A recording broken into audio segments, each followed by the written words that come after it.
bonsoir.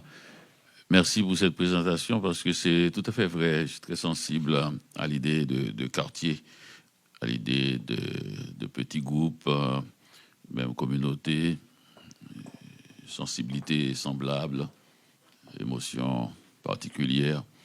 J'aime bien ça. Et d'ailleurs, c'est ce que j'ai fait un peu dans mes premiers livres, L'odeur du café, où j'ai présenté Petit Gouave, mieux encore, là où il a marre. Et parce que j'ai toujours cru que plus petit le territoire se trouve, et plus grand pourrait être l'engagement. J'ai toujours trouvé que c'était quelque chose d'exceptionnellement important, le fait de voir ma grand-mère assise sur la galerie de sa maison et de sentir que ce qui se passe dans le monde au plus haut niveau est comparable à ce qui se passe sur ma galerie. L'idée de cette dame tranquillement assise, sereine, en train d'offrir une tasse de café aux gens qui passent et de profiter pour faire la conversation et savoir comment va la santé des gens, comment ils se portent, me semble être la chose la plus profondément politique qui soit, dans le vrai sens du terme, s'intéresser aux affaires des gens qui nous intéressent et qui nous entourent, et que tout le reste n'est que intérêt personnel ou autre. Et je ne crache pas du tout. Bien sûr, dès que la ville s'élargit, ça devient plus grand.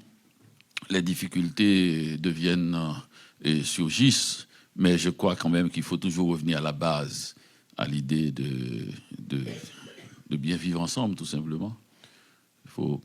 Il faut pas forcément simplifier les choses, mais il faut pas oublier la base. Hein. Si on aime, on n'a pas besoin de loi. C'est spontané.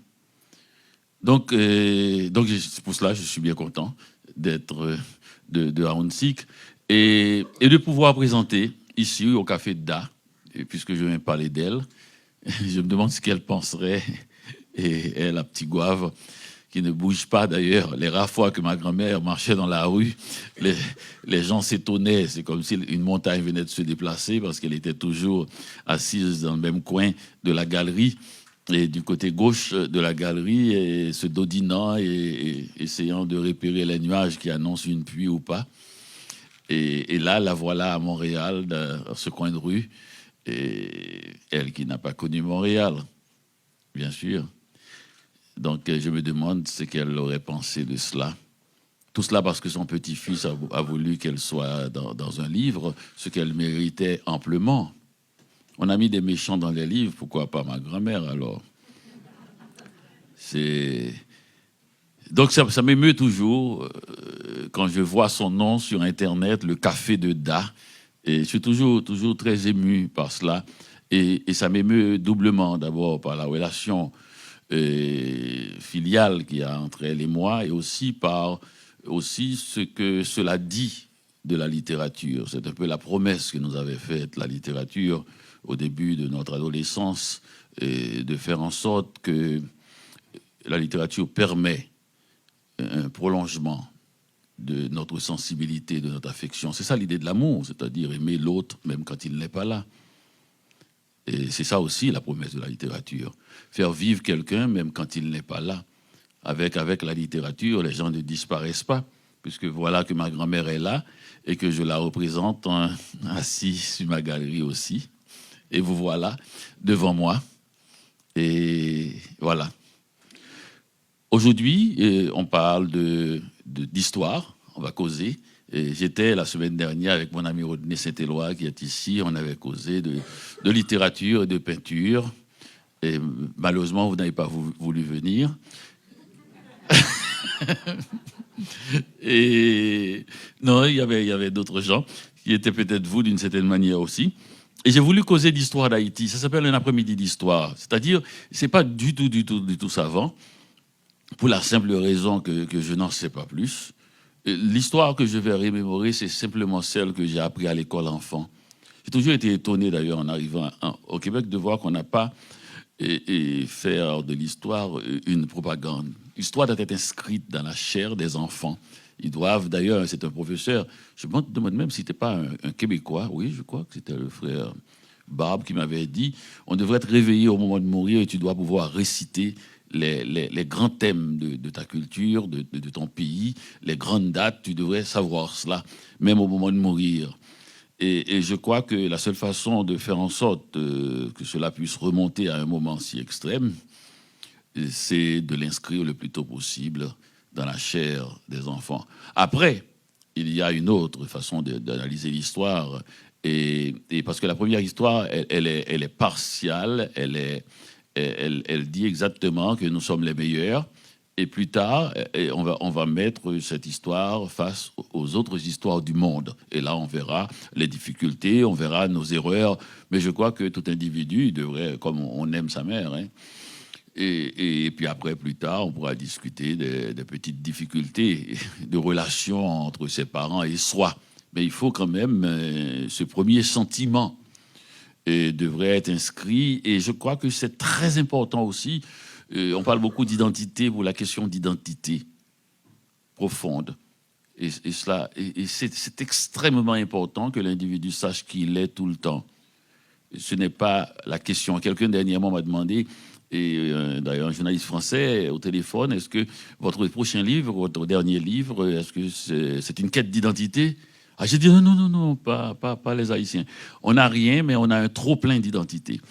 Le problème, c'est qu'on voudrait en donner, se débarrasser, c'est notre problème. On a tellement d'identité qu'on veut tous être président d'Haïti. Donc, non, c'est pas notre problème. On n'est pas en quête du tout d'identité. On est en situation de proposer un peu d'identité ou de vendre ou de brader, comme vous voulez. Mais on n'a pas ce problème-là. On a tous les autres problèmes, mais pas celui-là. Et je crois que c'est extrêmement important parce que des fois, il arrive que l'identité sur un plateau de la balance pèse presque aussi lourde que le confort qui se trouve sur l'autre plateau. J'ai déjà vu des situations où des gens avaient le confort mais ne savaient pas qui ils étaient sur un plan individuel comme sur un plan collectif. Et cela fait des êtres déprimés. C'est comme si on était comme perdus, on n'arrivait pas, on était dans un brouillard. On n'arrivait pas à savoir qui on est. Et ça, c'est extrêmement important. Et l'histoire est importante là-dessus.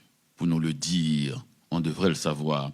Alors celle-là, ces réminiscences de ces cours d'histoire que je suivais l'après-midi, c'est-à-dire le bon moment de la sieste. Histoire et géographie, c'est le temps de dormir, comme on dit. Mais entre les branches, j'avais pu capter quelques informations qui me permettront, j'espère un jour, au moment de mourir, de me rappeler de cette date dont me parlait le frère Barbe. Alors, il y a eu pour Haïti, puisqu'on n'a pas oublié la présence amérindienne, la présence indienne en Haïti, et ça, c'est une des choses importantes de l'histoire haïtienne qui a tenu à ces images-là. Et on n'a pas oublié cela, et on l'a intégré dans l'histoire haïtienne.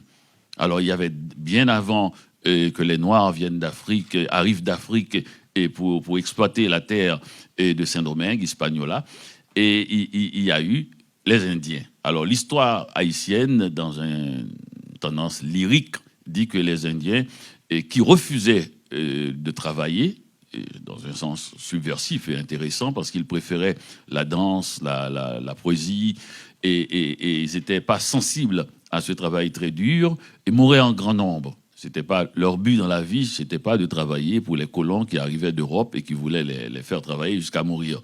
Ils mouraient en grand nombre, et c'est même un de leurs amis, un ami des Indiens, un prêtre, Bartholomé de Las Casas, qui eut l'idée malheureuse pour l'Afrique, et peut-être heureuse pour le peu d'Indiens qui restaient, de faire venir les nègres, comme il disait, d'Afrique, et qui, eux, connaissaient bien le soleil et connaissaient bien le travail, pouvaient faire ce travail très dur. Et c'est ainsi que, officiellement, la traite des esclaves commençait. Mais c'était pas si simple que cela. Nous savons très bien, c'est pas du tout l'opinion, même s'il est très convaincante d'un religieux qui pourrait déclencher une industrie, l'une des plus fortes et du monde, et celle qui a duré plus de 300 ans, où l'on a fait venir des gens d'un continent à l'autre bout du monde pour venir et essayer d'enrichir l'Europe sur un autre continent, l'Amérique. Donc il y a eu 3 grands continents impliqués dans cette histoire-là.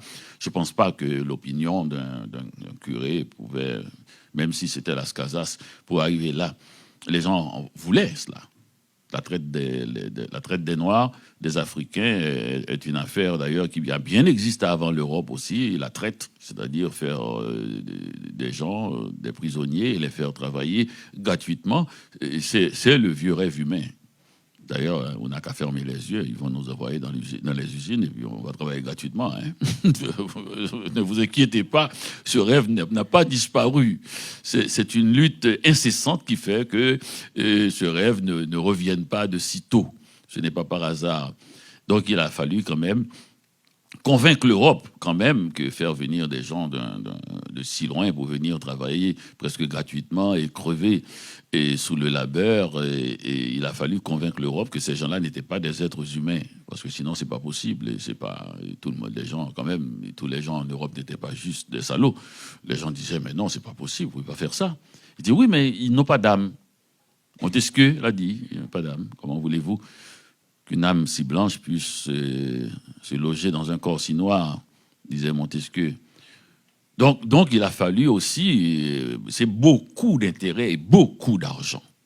Cette masse, cette main-d'œuvre extraordinaire, qui avait un trop plein de main-d'œuvre, qu'on pouvait les laisser mourir même durant le voyage, et dans les bateaux. Ils étaient dans les cales des bateaux, et on pouvait les laisser mourir. Donc c'est une main-d'œuvre énorme. Bon, ils finissaient par arriver parce qu'ils étaient nombreux. Et en arrivant dans les colonies, et comme ça, les grands propriétaires qui habitaient dans le nord d'Haïti, qui étaient très riches, avaient, disons, un droit de prendre les esclaves, les premiers, enfin un droit d'achat, puisqu'ils étaient les plus riches, donc ils achetaient les plus puissants physiquement pour les faire travailler dans les terres, dans les champs et autres, et ceux qui semblaient les plus futés pour qu'ils deviennent des esclaves de maison, pour qu'ils puissent travailler à la maison, ceux qui étaient intelligents, qui pouvaient être un peu assistants, qui pouvaient tenir même des livres de comptes, finalement, et il faut qu'ils travaillent là. Et naturellement, comme vous le savez, dès que vous prenez les meilleurs, vous aurez le contre-coup. La révolution est partie de là aussi, dans le nord d'Haïti. C'est là que tous, ils venaient à peu près, Toussaint Louverture, et Henri Christophe, on les verra plus tard, et tous les chefs sortaient de là. Et on disait à l'époque qu'il y avait presque une opposition, une division entre les esclaves qui travaillaient dans les champs, très durement, et les esclaves qui travaillaient dans les maisons, qui arrivaient à... Vous savez, dès qu'il y a contact humain, les gens ne sont plus des monstres. C'est le système qui peut devenir un monstre. En réalité, les gens n'arrivent jamais, malgré tout, à devenir des monstres. C'est presque impossible. Même les gens les plus terrifiants au monde, et ils n'arrivent jamais à être des monstres. Vous allez voir dans tous les films et les documentaires ou n'importe quoi, dès qu'il y a des monstres, il faut qu'il y ait un spectacle de la cruauté. Il faut que ces monstres-là arrivent à faire de cette monstruosité un système. D'où le nazisme. Il a fallu, le nazisme précisément, ils ont mis ça en système pour éviter précisément que l'émotion humaine participe. Parce que même dans la cruauté, l'émotion, si elle est humaine, elle finira par changer. Donc il faut mettre une distance. Il faut qu'il y ait un système. Alors, donc, les esclaves qui travaillaient dans les maisons finissaient toujours par entendre le maître se plaindre. Hein. On a toujours des problèmes. Hein. Même pour dire qu'il n'y a pas assez d'esclaves. Les esclaves. Donc, un homme, quelqu'un qui a un problème, est un être humain. Hein. Il faudra bien le consoler. Hein. Donc, même si son problème est votre malheur, il faudra bien le consoler. D'ailleurs, ça arrive souvent. Hein. Les gens vous racontent leurs problèmes et puis finalement, on voit que nous sommes... Enfin, la réalité, souvent, ça m'arrive. Vous prenez un taxi et puis le chauffeur dit c'est pas possible. Il faudrait quand même monter le prix parce que... Il a raison, mais... mais il y a un petit problème. Son problème, c'est mon malheur. Donc, mais en l'écoutant, on est d'accord. On est d'accord avec tout être humain qui se plaît est humain, précisément.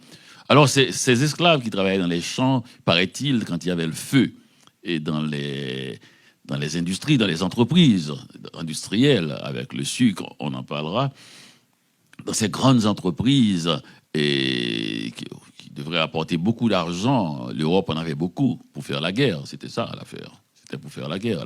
La guerre, l'argent est le nerf de la guerre. Donc on faisait travailler les gens, on les faisait venir d'Afrique, on les exploitait à Saint-Domingue, dans la colonie américaine, à Saint-Domingue, et tout ça, c'est pour avoir de l'argent pour faire la guerre en Europe.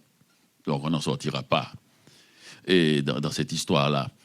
Alors, quand il y avait le feu et dans ces entreprises-là, les esclaves qui travaillaient dans les champs n'arrêtaient pas de dire au vent de venir et pour attiser le feu, pour augmenter le feu et brûler et brûler. Et les esclaves, dit-on, qui travaillaient dans les maisons, demandaient à ce que le feu baisse pour pouvoir sauver. Et donc ces situations-là créaient deux sortes de types d'esclaves. Mais en fait, pour qu'il y ait une révolution, il faut que ces deux individus à intérêts presque opposés, même si leur situation est semblable profondément, arrivent à comprendre que leurs intérêts sont communs. Et ça demande encore plus, vous le verrez plus tard, parce que les esclaves, il y avait des femmes aussi. C'est des prisonniers qu'on rapportait d'Afrique. Et il y en avait beaucoup qui avaient des enfants avec des colons blancs. C'était ça.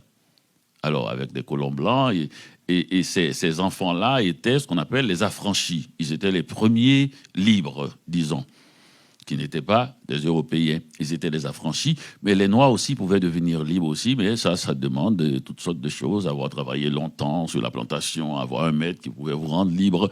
Et ces affranchis-là, qui sont fils de propriétaires aussi, d'une certaine manière, fils du blanc et de la négresse, situation extrêmement difficile, identité trouble, et qui était, presque à la fin de la colonie, qui possédait le quart des terres et le tiers des esclaves eux-mêmes. Ces affranchis propriétaires. Donc, pour qu'il y ait une révolution, il faudrait que même eux acceptent l'intérêt profond que l'esclavage doublé du racisme, profondément ancré dans le racisme, quelque part, ils auront tort s'ils ne se fassent pas partie du grand mouvement révolutionnaire. Ça demande beaucoup. Et c'est pour ça que c'est difficile dans tous les mouvements de changement dans les sociétés. C'est parce qu'il faudrait organiser, harmoniser des gens avec des intérêts apparemment opposés qui sont dans la racine même commune. Une racine commune. Et les intérêts sont opposés précisément parce que les systèmes veulent bien les opposer. C'est une machine qui les a opposés. Et cette machine, pour bien régner, et doit les opposer pour une simple raison. C'est parce que les systèmes sont toujours dirigés par un petit groupe. Puisqu'on ne peut pas séparer trop l'argent, on ne veut pas séparer. Donc, il faut que le groupe qui doit bénéficier de ce système, de cette machine, soit beaucoup plus petit que le groupe des travailleurs. Et pour cela, parce que sinon ils peuvent se lever d'un coup et les étrangler tous, eh bien, il faut trouver les moyens de les atomiser, de les diviser en petits groupes plus petits que le groupe. Chaque petit groupe est plus petit que le premier groupe.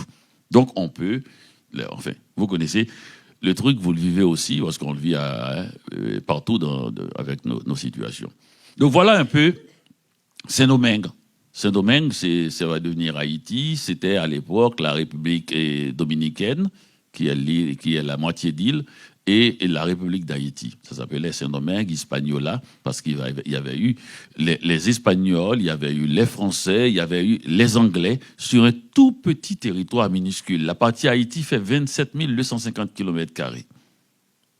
Et toute, disons, l'Europe était, disons, en miniature sur ce petit territoire, parce que, naturellement, il y avait des mines, il y avait des possibilités aussi d'exploiter la terre. Il y avait de l'argent énorme qui circulait, qui fait à peu près, ce que ça rapportait, ce domaine rapportait à peu près le quart du PIB français. C'est-à-dire c'était énorme, parce que, tout simplement, l'exploitation de l'individu était faite à un rythme infernal. Les êtres humains, vous savez comment ils sont, hein, vous les mettez ensemble, ils finissent par faire des enfants, par avoir des sentiments troubles. Et la situation de l'esclave n'est pas toujours une situation très clairement définie. Il y a des gens qui tombent amoureux des esclaves, des Européens. Donc, ça devient excessivement trouble et Saint-Domingue devient beaucoup plus difficile à gérer qu'au tout début, quand il fallait tout simplement exploiter une terre avec l'aide d'esclaves. Et en même temps aussi en Europe, il y avait des guerres. Vous savez, ces gens-là faisaient la guerre et entre eux, et ça les affaiblissait aussi. Et ça permettait à des idées progressistes de se lancer. 1789. 1789 arrive, l'Europe est en ébullition, la France fait sa révolution, et naturellement, il y a des idées extrêmement importantes dans cette révolution-là qui se dit. Et la première idée, c'était que les hommes naissent libres et égaux, on devrait être libérés de toute chaîne possible. Personne ne devrait commander personne. Impossible. Et cette information arrive à Saint-Domingue. Et qui l'attrape? Eh bien, le colon. Parce que tout le monde, hein, quel que soit le puissant,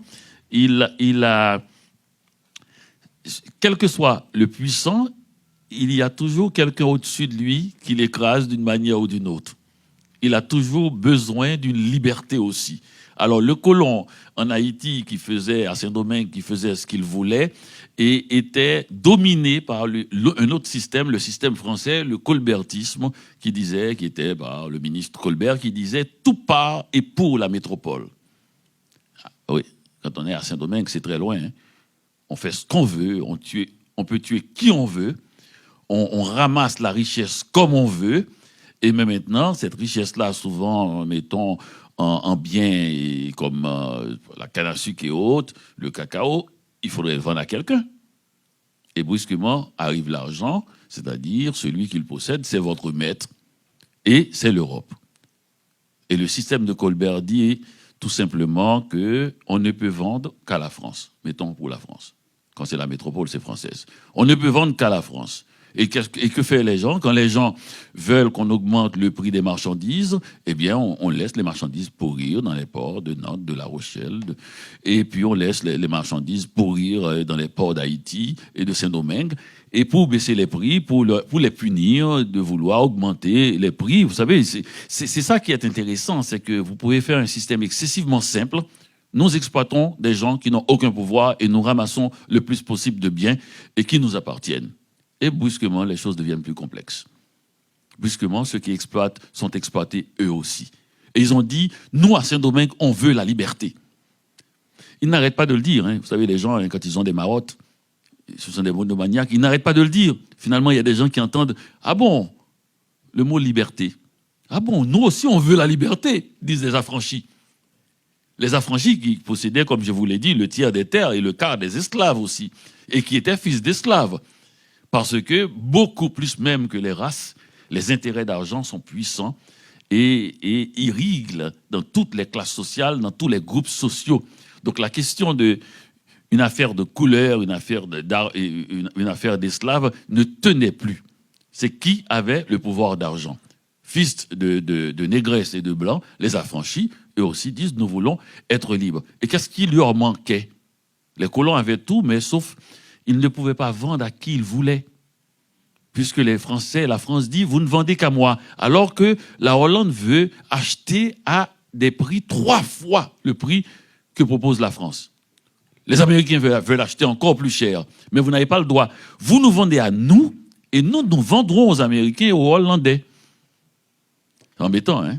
Quand c'est vous qui avez ramassé ça dans la fournaise de Port-au-Prince. Vous êtes là avec des individus dont vous n'avez aucune idée. Ils sont tous noirs, avec des yeux rouges. Ils veulent tous votre mort. Et vous avez pu ramasser un petit peu d'argent parce qu'ils n'étaient pas tous riches, les colons. Il y en a qui venaient de zones beaucoup plus pauvres, qui étaient même esclaves pendant 36 mois pour avoir... D'ailleurs, j'ai rencontré un type qui m'a dit à Bordeaux, il m'a dit, vous savez, ma famille avait des esclaves. Il dit, mais nous, on était des petits propriétaires, vous savez. Vous savez, quand il y a une tempête... Mais on couchait dehors, on mettait nos esclaves à l'intérieur, un peu comme font les paysans. Quand il y a rien, vous mettez la vache à l'intérieur. Il dit, nous, hein, nous on avait que ça. C'était notre seule richesse. On protégeait, il dit, j'entends dire que les gens écrasaient les esclaves, les tuaient. Pas nous, hein. Ah non, non, non, au contraire. Et quand on a commencé à rentrer un petit peu notre argent, non, la Révolution française. Mais qu'est-ce que c'est que cette histoire-là? Donc, vous savez, tout le monde se plaint. Moi-même, d'ailleurs, quand le type m'a raconté ça, il m'a raconté ça vraiment, hein. Et puis, il me disait de prendre... Il m'a dit, d'ailleurs, c'était en, je sais pas, en 94 ou quelque chose comme ça. Et puis, il me disait, est-ce que c'est possible si... Il voulait, pour 2004, le 200e anniversaire de l'indépendance d'Haïti, il voulait prendre un bateau qu'il allait appeler le Lafayette. Il est médecin. Ils étaient deux médecins qui étaient venus me voir très tôt le matin pour me demander s'ils prenaient un bateau qui s'appelle le Lafayette et qu'ils restent en Haïti, est-ce qu'ils vont retrouver leur terre? J'ai dit, enfin, mais beaucoup de temps ont passé et puis les gens ne vous reconnaîtront pas. Je ne sais pas comment vous allez montrer les preuves de cela. Et il n'était pas au courant. Médecin, hein, je parle, pour vous montrer comment les mythologies d'argent... C'est comme nous, hein, nous avons tous un héritage, que quelqu'un nous doit quelque chose. On a toujours tous une mythologie d'argent. Il y a un argent quelque part qui nous attend, une richesse qui nous attend. Et un jour, on ira chercher notre richesse. Eh bien, c'était cela.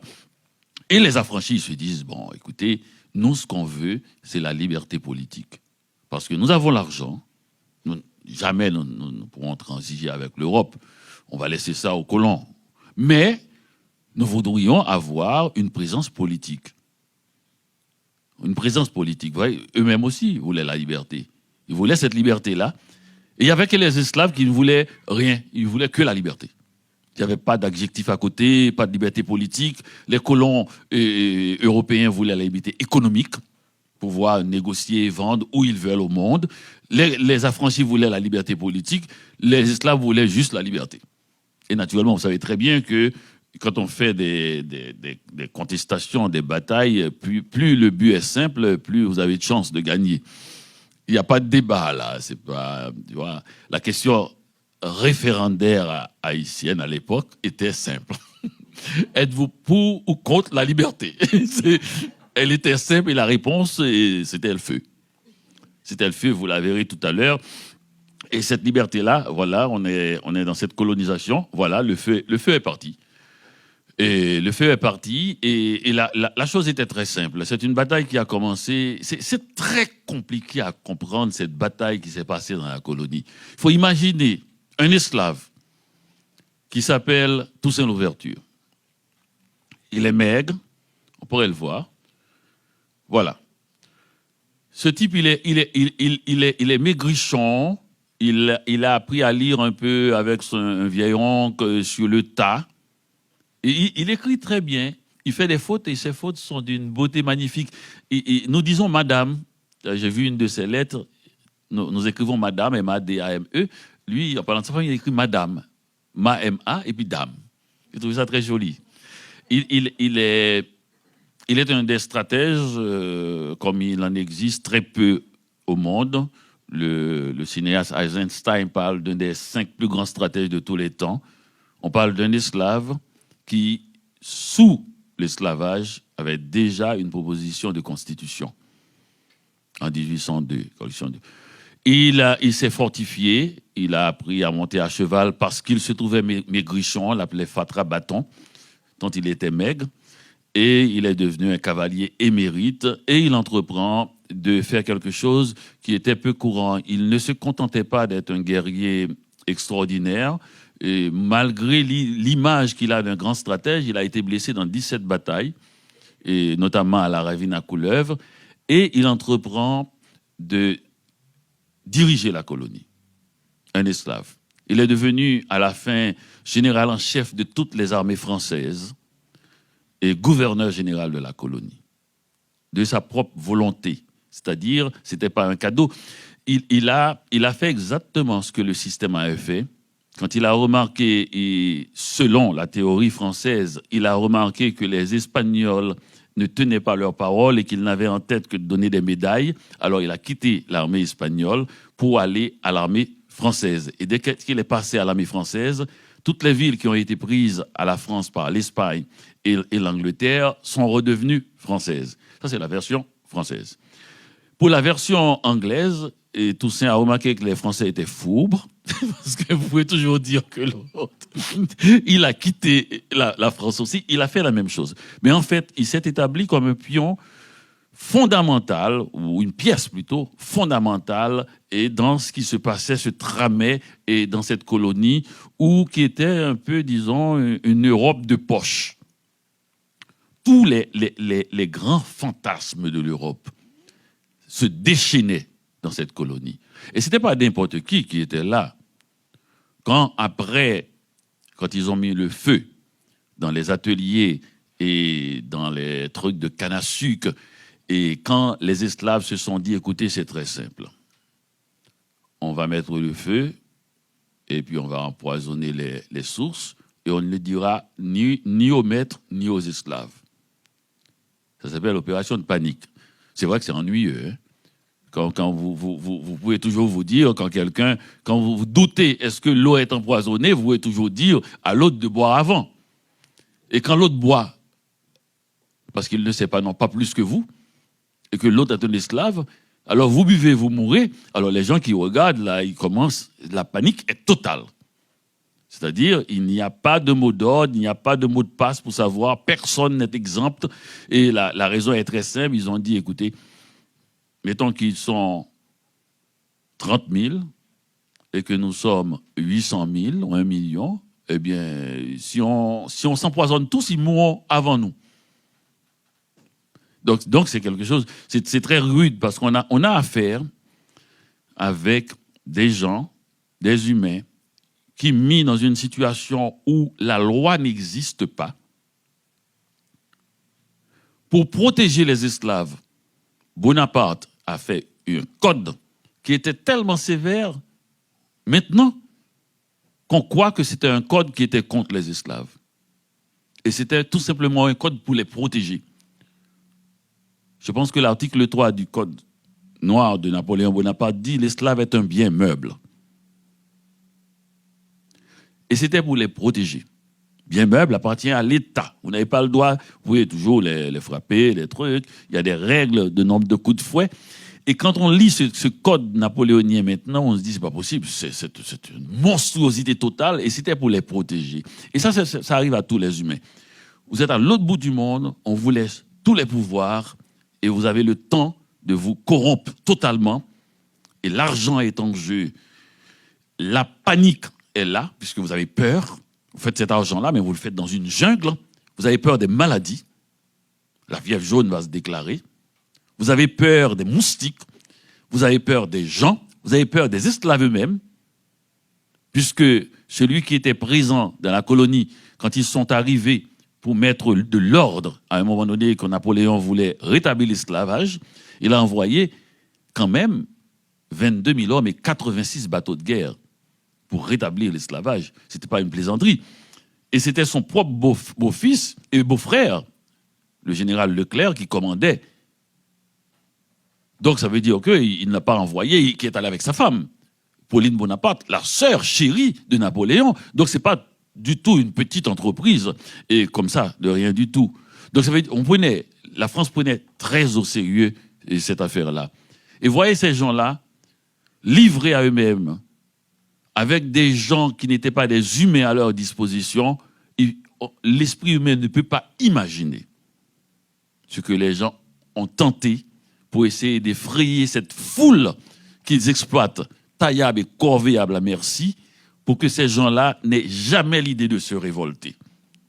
On a, malgré toutes les analyses, les enquêtes qu'on a faites, qui sont faites souvent par des Anglais, des Espagnols et des Français, on n'a pas encore une idée exacte de ce qu'un être humain qui se retrouve devant une population énorme de gens qui ont de bonnes raisons de vouloir leur mort, de ce qu'il peut faire pour les effrayer et les empêcher de concevoir une vengeance ou une tentative de liberté. Donc, Les voilà dans cette fournaise de Saint-Domingue. Et la bataille va se déclarer quand Toussaint Louverture va être arrêté. Toussaint Louverture a écrit à Napoléon Bonaparte pour lui dire « du premier des Noirs au premier des Blancs ». Il a commencé sa lettre ainsi et lui expliquait qu'il était prêt à faire une souveraineté association. C'est exactement presque le terme qui a été dit. Il dit, écoutez, vous pensez que si Saint-Domingue devient indépendant, les esclaves vont devenir juste des fainéants. On va faire mieux. Et on va négocier avec vous en priorité. Économiquement, on va être indépendant, mais on va négocier avec vous, on est prêt à signer, de négocier avec vous économiquement en priorité. Napoléon, qui n'était pas bête, mais qui était... Parce qu'il n'y a rien de plus bête que le racisme. C'est quelque chose, c'est une émotion. Et toute émotion dans les affaires, ce n'est pas une bonne chose. Napoléon n'était pas bête, mais il y avait des racistes, c'est-à-dire des imbéciles qui n'avaient pas compris qui préféraient leur émotion à leurs intérêts. Et c'est ainsi que, pour le punir d'avoir s'être mis debout en face de l'État français, on l'a fait arrêter, on l'a emmené au Fort de Joux en France. J'ai été au Fort de Joux en 2003. C'était pour le 200e anniversaire de la mort de Toussaint Louverture. Alors Toussaint Louverture, que je vous ai dit, qui était devenu général en chef des armées françaises et gouverneur général de l'île, nommé par l'État français, pour vous montrer où il y avait 22 000 Français là, sur place, et l'amiral Villaret-Joyeuse, le général Leclerc. Et Toussaint Louverture était là-bas, dans cette prison au Fort de Joux, dans le Jura. Officiellement, l'État français dit que Toussaint Louverture n'est pas mort de froid, même si l'État français n'arrive pas à dire qu'il y avait du feu dans sa cellule, qu'il avait pu mettre du chauffage. Moi, j'étais là, et Louverture est mort en avril 1803. J'étais là en fin mai, et j'étais avec un manteau et j'avais très froid dans le Jura. Et dans cette cellule-là, il y avait d'ailleurs le conservateur de la cellule, de la prison, cette grande prison dans le Jura.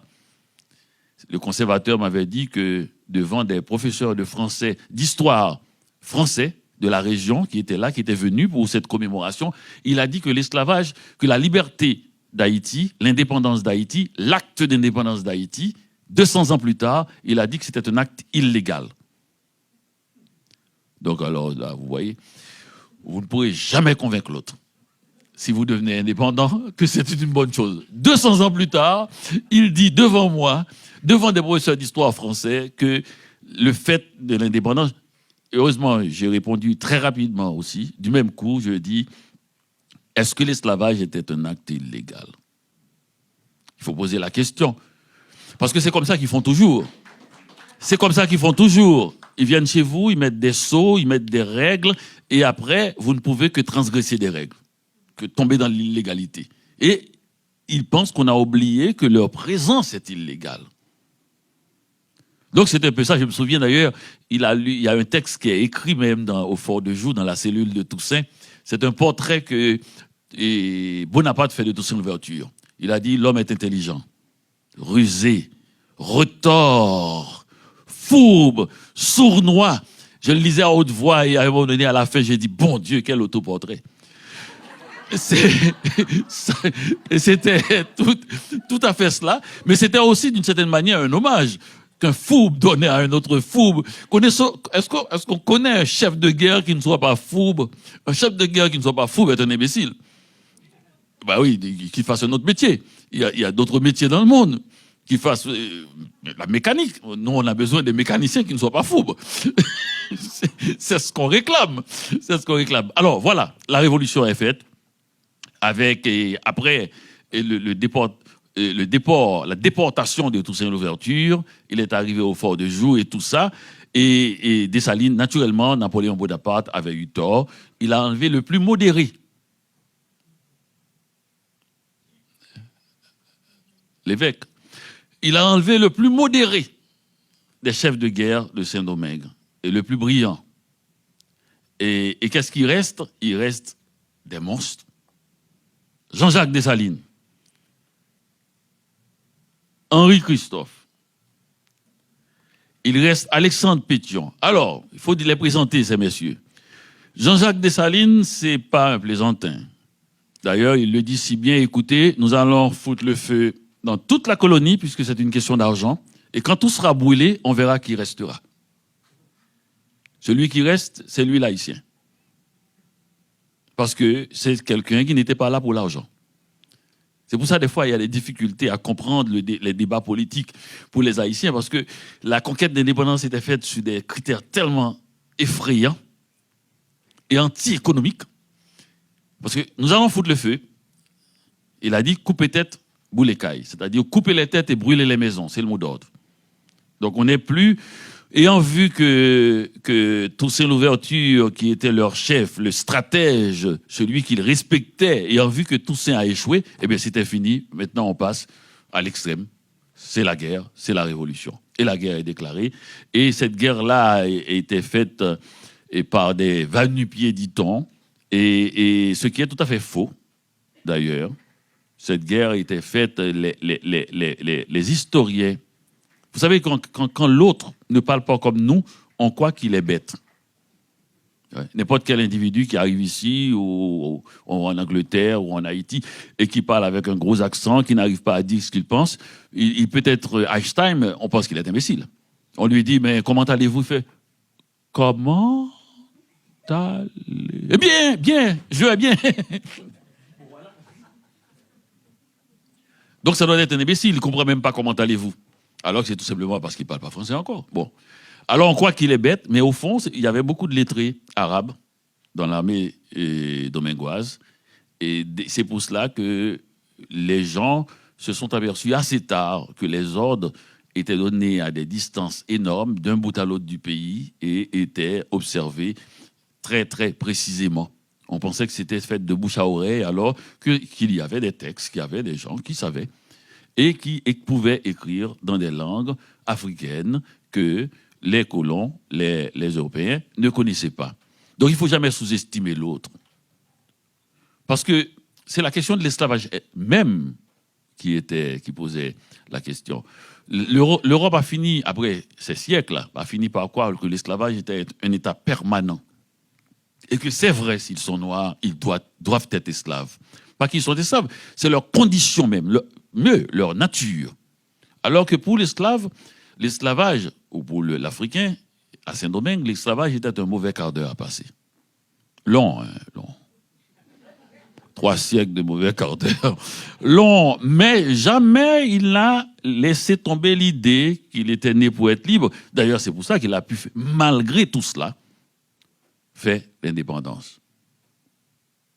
Et cette indépendance est arrivée après des batailles extraordinaires, dont une des dernières qu'on apprend à l'école. Naturellement, je ne suis pas sûr que ce soit très vrai, mais pour une fois, c'est nous qui écrivons notre propre histoire. Et nous n'allons pas donner le bon rôle à l'autre. Eh bien, pendant cette bataille de 18 novembre, il s'appelle la bataille du Cap, la dernière bataille de la guerre de Saint-Domingue. Alors, ce que j'ai étudié à l'école, moi, la bataille a commencé très tôt le matin. Et à un moment donné, il y a un officier qui s'appelle Capois la mort. Il menait sa 24e demi-brigade à l'assaut. Il y a eu un boulet qu'il décoiffa. Il tomba, il se releva, il dit en avant, et il y a eu un second boulet et qui tua son cheval sous lui. Il se releva et dit en avant, en avant. Et le général François Donatien Rochambeau, qui commandait l'armée française, impressionné par tant de gloire et impressionné par cet acte de bravoure, et fit venir l'officier indigène qui s'est couvert de tant de gloire pour le féliciter. Bon, alors ça c'est nous qui avons mis cela.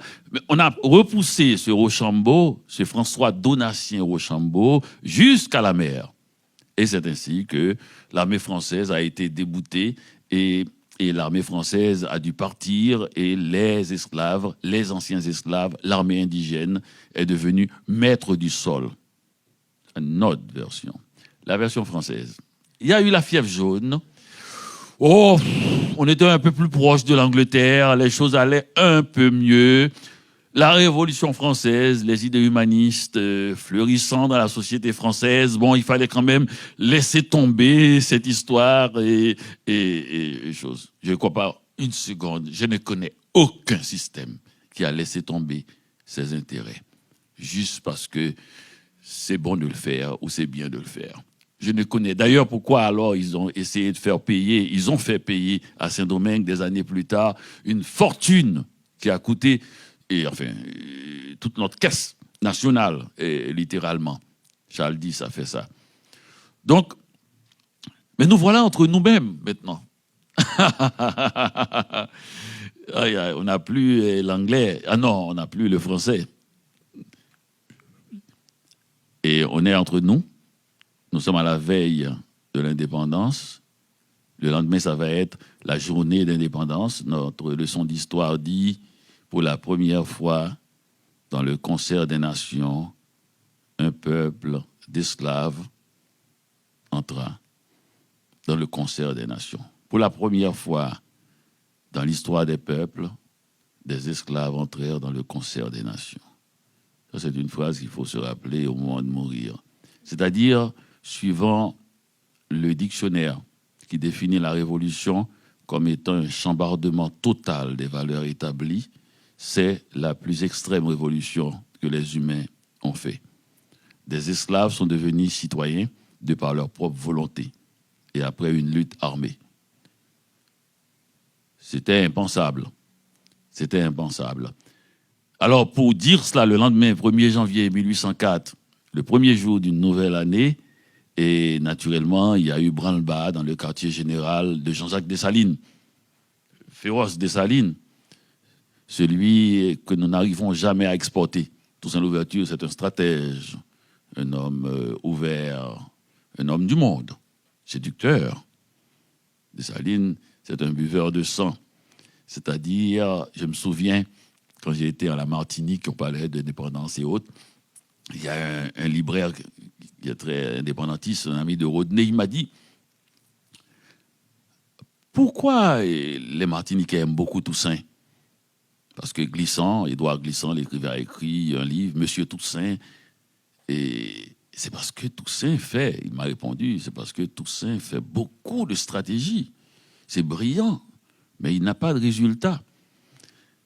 Donc, Dessalines, lui, a un résultat. Alors, il m'a dit, si on veut vraiment l'indépendance, c'est Dessalines qu'on doit aimer. Mais comme on ne veut pas l'indépendance, donc on va aimer Toussaint. Et on va aimer Toussaint. Il m'a dit, parce que il ne faut pas, comme on dit en Haïti, appeler le monstre. Si on l'appelle, il vient. Et après, on ne saura pas quoi faire avec. Alors, Dessalines, nous n'arrivons jamais à le vendre. C'est lui le fondateur de la nation haïtienne officielle. Mais à l'étranger, c'est Toussaint qu'on connaît. Il y a Henri Christophe. Il y a Alexandre Pétion que vous voyez là. Il y a Henri Christophe. Après 1804, disons, reprenons cette nuit-là, à la veille du 1er janvier 1804, on était en train de préparer le texte, l'acte d'indépendance d'Haïti, avec tous les officiers généraux qui étaient présents, tous les grands signataires de l'acte de l'indépendance étaient là. Et je pense que c'est Juste Chanlat et Chariron qui devrait faire le texte, c'est un homme de loi. Il pensait que ça aurait pu avoir une discussion sur le plan légal. Il était en train de mettre les choses en point. Puis Dessalines a dit, mais qu'est-ce que c'est que cette histoire-là? On a fait l'indépendance, on est mort, des milliers de personnes sont mortes, et là, vous êtes en train de me faire un texte de loi. Qu'est-ce que c'est que cette histoire? Et il y a eu à côté un type qui s'appelle Boiron-Tonnerre qui lui a dit, écoutez, pour rédiger l'acte de l'indépendance, il nous faut la peau d'un blanc pour parchemin, son crâne pour écritoire, son sang pour encre et une baïonnette pour plume. C'est effrayant, mais ça donnait un peu la mesure de cette situation-là. On est dans une situation extrêmement terrible. L'indépendance est faite. 2 hommes 3 hommes vont diriger ce pays. Jean-Jacques Dessalines va être l'empereur d'Haïti. Personne n'a songé à ouvrir le dictionnaire. Pour être empereur, il faut avoir plusieurs royaumes. Mais nous sommes les seuls empereurs à n'avoir qu'un seul royaume. Un empire, il faut avoir un empire. Mais Dessalines était empereur, il aimait bien le mot. Parce que Napoléon il se disait empereur, il dit moi aussi je suis empereur. On lui a dit cela, il dit mais il faut avoir 2 royaumes au moins. Il dit ce sera un empereur avec un royaume. Mais un royaume sérieux là. Alors, et naturellement, Dessalines, qui était proche des esclaves, a dit, écoutez, puisque naturellement les problèmes qui étaient d'Ancien Domingue vont être reproduits littéralement après l'indépendance et vont être pareils. Les gens qui avaient les parents, le père était français et la mère noire, vont dire, notre père a dû fuir pour aller en France, mais il nous a laissé la terre. Ils se sont dit, nous sommes les nouveaux propriétaires de l'espace qu'occupait notre père. Et Dessalines a dit, oui, mais ceux qui viennent d'Afrique et qui n'ont pas leur père qui possédait, ils ont fait la bataille, ils n'auront donc rien. Et Dessalines a dit, il n'y a qu'un seul légitime propriétaire, c'est l'État. C'est l'État. Naturellement, a commencé la plus grande bataille de tous les temps, tous les peuples, tous les pays, c'est la terre. Toutes les guerres ont été faites à cause de la bataille pour la terre. C'est la terre. Où les individus se battent à l'intérieur du pays pour la terre, contre l'État, où les individus se battent à l'intérieur des familles pour la terre. Nous savons très bien, hein, cette situation. La famille est une plaisanterie, dès que la question d'héritage entre en jeu. C'est la guerre du Vietnam, c'est de la blague. Hein. Moi, j'ai vu des familles qui s'aiment bien, et puis un héritage, et puis là, c'est la folie. Donc, imagine, pour les groupes aussi avec l'État, et quand les États aussi veulent des terres aussi, ça donne les guerres mondiales qu'on a eues, c'est toujours cela, s'étendre, s'étendre. Donc, la question se pose aussi en Haïti. Qui est propriétaire? Dessalines dit c'est l'État. Ceux qui avaient des terres, qui avaient des papiers, disent cachons nos papiers parce que la question reviendra. Et en fait, elle est revenue. Comme elle revient toujours, la question de la légitimité. Et naturellement, on a tué Dessalines parce qu'il avait posé le problème disant que tout individu qui était présent pendant cette colonisation et qui était présent pendant l'indépendance sur le terrain est propriétaire légitime, donc n'a rien non plus, d'ailleurs, c'est l'État qui l'a. Donc on a tué Dessalines. Il reste 2 individus. Henri Christophe dans le Nord, on avait un empereur, lui, il a quand même pas été empereur. Il s'est nommé roi du nord d'Haïti, dans le nord, et Alexandre Pétion, dans le sud et dans l'ouest, s'est nommé président. Voilà 27 000 km², c'est-à-dire moins que l'ensemble des parcs du Québec. On a 2 plus grands systèmes de gouvernement que les Occidentaux ont fait, la royauté et la République. Sur le même territoire, un minuscule territoire. Et pas n'importe quelle royauté, ce n'est pas une royauté de plaisanterie. Hein. Henri Christophe fait bâtir, peut-être, je crois, d'ailleurs, je crois que c'est une des très rares forteresses actuellement au monde qui a encore des obus en position de tir.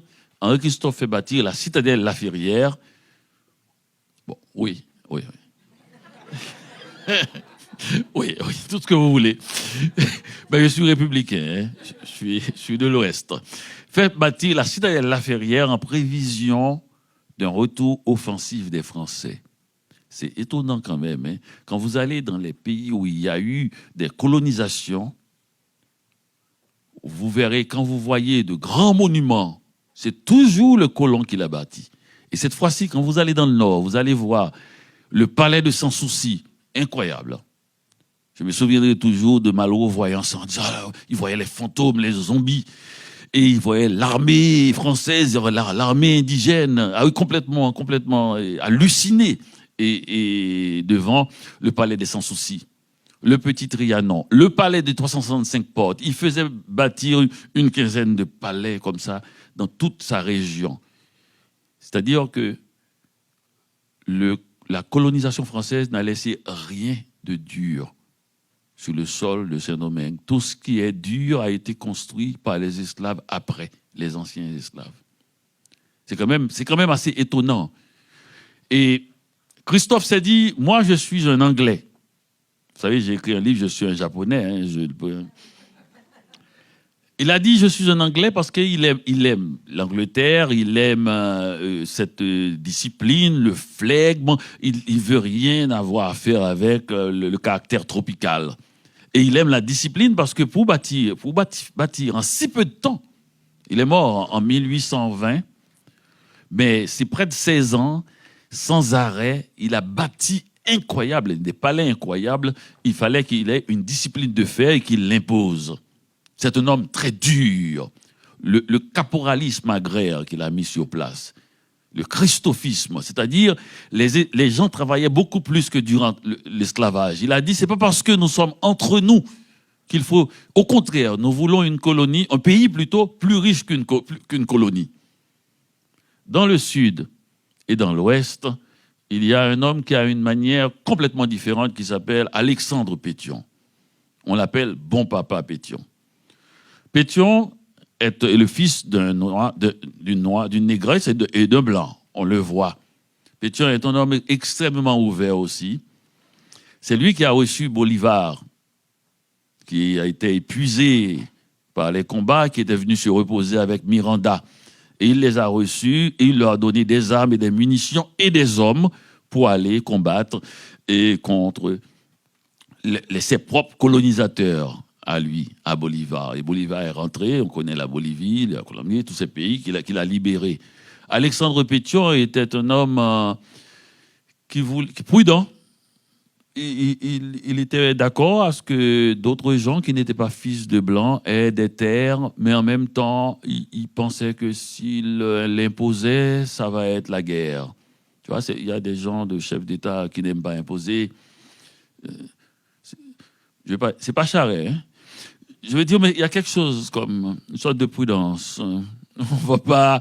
C'est une technique. Si on laisse faire, ça va toujours aller mieux que si on fait. Pétion avait ce côté-là chez lui et qui en a fait un président à la fin de sa vie. On a vu qu'il n'a pas laissé le pays en meilleur état, au contraire, mais qu'il a été pleuré sincèrement et profondément et longuement par le peuple haïtien. Il y a toujours comme ça deux types, souvent, il y en a plusieurs, mais il y a deux types les plus courants de chefs d'État. Ce sont ceux qui sont détestés et dont l'héritage est parfois plus riche qu'avant, et ceux qui sont aimés, mais dont l'héritage n'est pas si bien que cela. Parce que la mythologie est quelque chose dont les humains n'arrivent pas à savoir la raison. Le président américain peut-être moderne, le plus impressionnant, c'est Kennedy. Kennedy, il n'a même pas fait 1 an et demi, puis c'est la guerre du Vietnam, hein. C'est tout. Mais je ne sais pas pourquoi, on l'aime, nous. Hein? On l'aime. Donc c'est ça, il y a toujours comme ça, et puis le plus détesté peut-être, c'est Nixon, Watergate et tout, mais Nixon, hein, c'est la Chine, c'est la Russie, mais on l'aime pas. Nixon, on ne l'aime pas. Il a un gros nez, et puis je sais pas. Et puis il fait comme ça quand il fait. Il n'arrive pas à faire ça élégamment comme Kennedy. Et d'ailleurs, sa femme lui a dit une fois qu'il avait mauvaise presse. Elle a dit, mais dis qu'on devrait faire une petite fête à la Maison Blanche. Il a dit, moi, je ne suis pas Kennedy. Hein. Je ne vais pas me mettre à faire des fêtes chaque semaine. Il n'a jamais fait de fête de sa vie. L'autre dit, mais tu n'as jamais fait de fête de ta vie.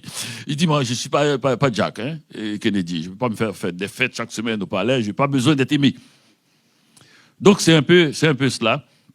Entre Henri Christophe, l'homme très dur qui a laissé un héritage très fort et dans la fierté, l'identité haïtienne, et Alexandre Pétion, et qui n'a pas laissé d'héritage, mais qui a été aimé. Donc ces deux hommes ont donné un peu, disons, l'angle qu'on aura, et peut-être même durant tout le 19e siècle, et peut-être le 20e siècle, on va alterner avec des hommes forts qui sont détestés, mais qui laissent un héritage parfois, et des hommes faibles qui sont aimés, qui ne laissent pas d'héritage. La politique haïtienne va se diviser en deux grands groupes, exactement dans le genre, qui s'appellent les nationaux et les libéraux. Les nationaux disent un peu comme l'authenticité. Nous sommes du pays, de la nation, et nous devons regarder la société haïtienne à l'intérieur de nos murs et de nos frontières et sous notre ciel. Les libéraux disent nous ne sommes pas seuls sur la planète, il nous faut accepter, concevoir et même négocier avec les autres peuples, voir comment on peut laisser se pénétrer. Les nationaux disent nous sommes noirs, nous sommes majoritaires. Les libéraux disent donc c'est la majorité qui doit diriger. Les libéraux disent nous sommes l'élite, c'est la tête qui doit penser. Et la bataille continue. Et la bataille n'a jamais cessé. Et ces deux grands courants politiques, économiques aussi, en disant, si on veut avoir une explication de la société haïtienne, et chaque fois que je dis ça aux gens, je dis, c'est pas du tout fou ce qui se passe en Haïti. C'est très, au contraire. D'abord, ça a des racines profondes depuis avant l'indépendance. Et c'est un combat qui est pareil au combat qui se passe dans tous les pays du monde. C'est le combat des intérêts de la grande masse qui dit nous sommes légitimes parce que nous sommes les plus nombreux et c'est sur notre dos que s'installe l'État, il prend appui sur notre dos, et l'élite qui dit eh bien nous sommes la tête et s'il n'y a pas une pensée, s'il n'y a pas une réflexion globale, eh bien nous ne pourrons pas avancer. Et puis le vieux rêve qu'un jour, que la tête se mette sur le corps. Et c'est ce rêve dont les gens attendent encore et toujours. La tête ne veut pas se poser sur le corps. Elle avance à côté du corps. Vous voyez bien qu'il me faut faire 5 soirées avec vous.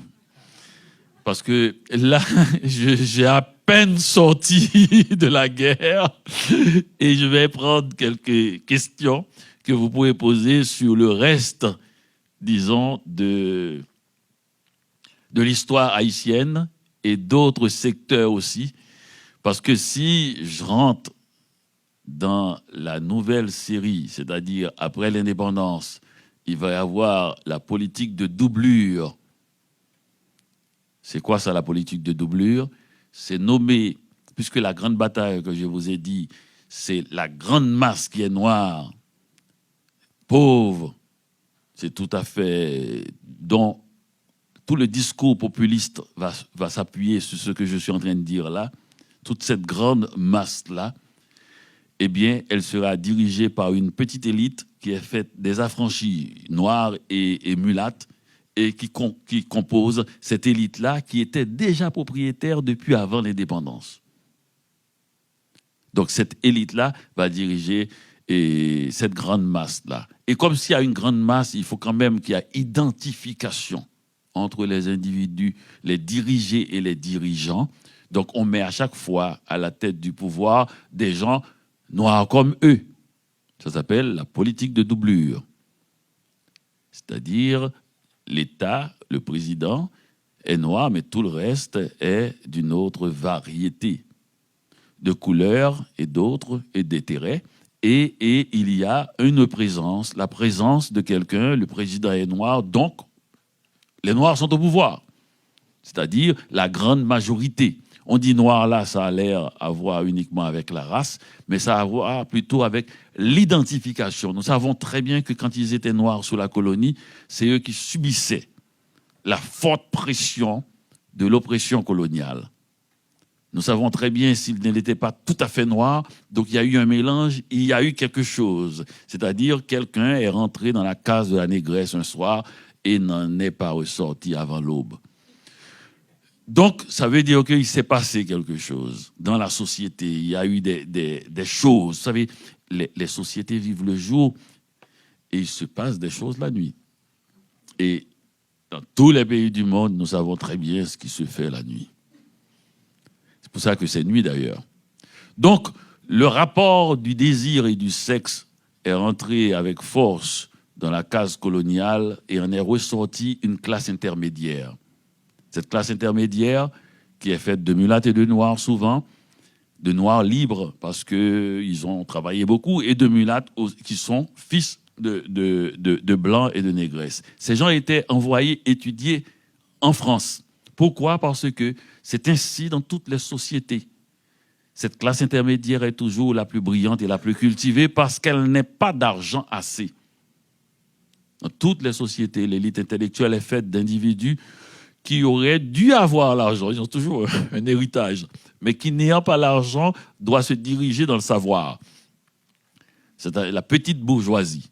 Cette petite bourgeoisie, la cléricature, toute la fonction publique se trouve entre leurs mains.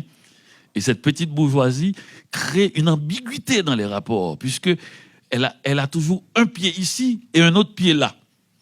Elle a toujours à trahir un groupe. Donc c'est une situation, ça rend les choses excessivement complexes, et je dis avec plaisir cette complexité-là pour que les gens ne sachent pas et n'aient pas idée que ce qui s'est passé en Haïti est différent de ce qui se passe ailleurs. C'est la même chose. Si nous voulons faire une analyse juste, nous n'avons qu'à regarder la question d'argent, la question de propriété, la question de qui possède quoi. Si vous voulez savoir où vous arrivez, c'est toujours la terre. Si vous arrivez dans une ville, moi quand j'arrive dans une ville nouvelle, par exemple j'arrive à Montréal ou bien n'importe quelle, je suis allé à Rimouski ou n'importe où.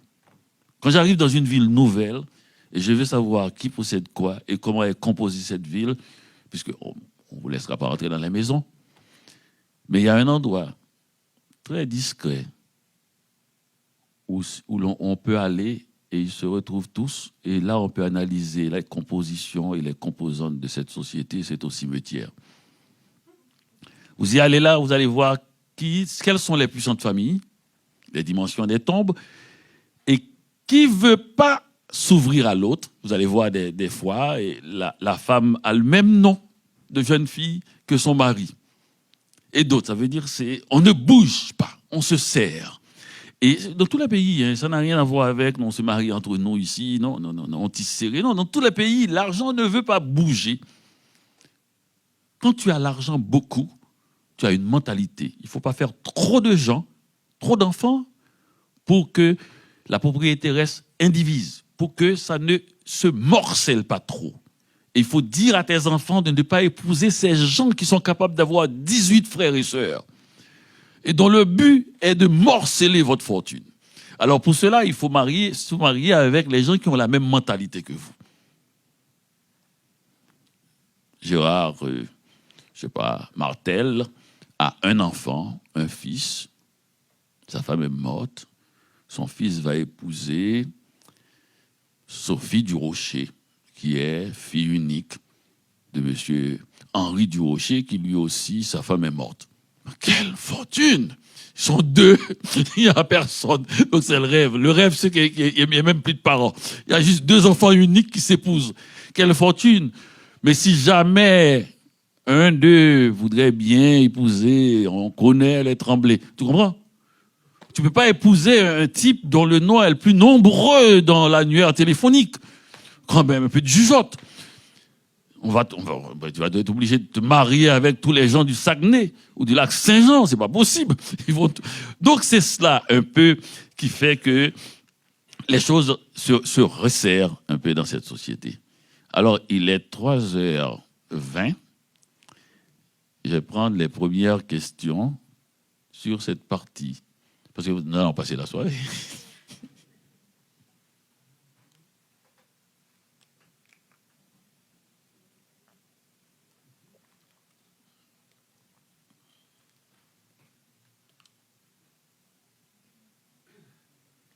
Oui.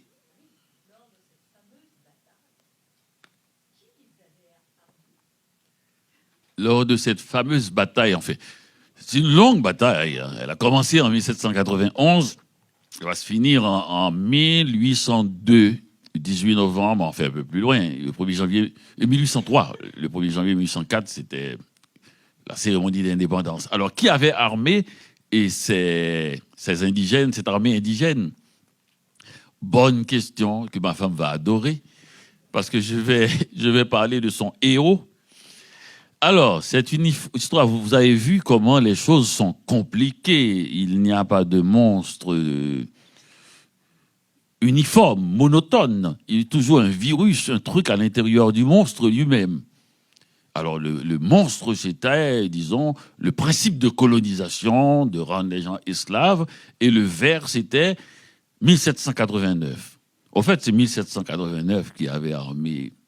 Ils ont envoyé plusieurs commissions civiles. Vous savez, c'est très loin, la France.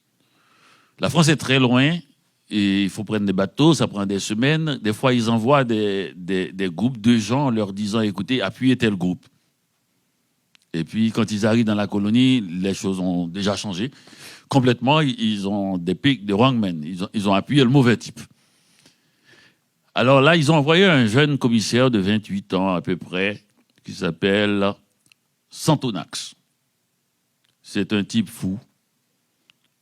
Il arrive dans la colonie. Il avait déjà dit que les terres devraient appartenir aux esclaves, parce que ce sont eux qui ont fructifié les terres. On l'a envoyé quand même. Le directoire a envoyé ce type avec beaucoup de pouvoir. Mais quand il est arrivé, on avait cru le contraire. Les colons étaient très puissants, hein, et qui avaient des groupes. Parce que les vrais propriétaires de Saint-Domingue ne vivaient pas dans la colonie quand même. Hein. Les petits propriétaires de rien du tout peuvent venir sur place, mais les vrais propriétaires avaient des gens qui travaillaient pour eux.